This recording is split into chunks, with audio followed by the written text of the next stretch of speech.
बात कर लीजिए ईद से मुतालिक। मुजफ्फरगढ़ में ईद का दूसरा रोज़ फैमिलीज़ की बड़ी तादाद ने पार्क्स का रुख कर लिया है।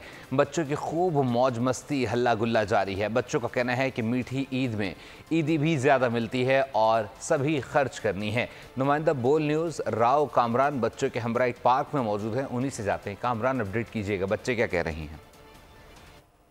जी बिल्कुल, ईद का दूसरा रोज़ है और मौज मस्ती हल्ले गुल्ले का जो है वो इस टाइम माहौल चल रहा है। फयाज पार्क में हम मौजूद हैं। छोटे छोटे बच्चे यहाँ पर जो है खूब इंजॉय कर रहे हैं। कल पहले दिन जो है खूब घरों में खाबे उड़ाई हैं और मिठाइयाँ खाई हैं और घरों में शीर खोर में चले हैं। और इस वक्त जो है फैमिलीज़ ने जो है वो पार्कों का रुख कर लिया है। एक नन्ही बच्ची है हमारे साथ मौजूद हैं, बच्चियों से जानेंगे आज के हवाले से क्या कहना। बेटा आपका क्या बताएंगी?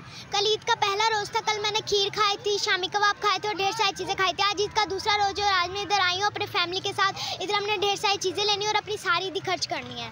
हाँ जी बिल्कुल, बच्चों ने बहुत सारी चीज़ें यहाँ पर खानी हैं, जैसे दही बल्ले हैं, गोल गप्पे हैं और आइसक्रीम है और बहुत सारे स्टॉल यहाँ पार्क में लगे हुए हैं और बहुत सारे झूले भी हैं। जो बच्चे जो है झूलों से खूब लुत्फ़अंदोज़ हो रहे हैं, चीज़ें खा रहे हैं, क्योंकि ईदी जो मिली है मीठी ईद है जी। इसमें तो ईदी भी जो है भरपूर बच्चों को मिलती है और इस ईद को जो है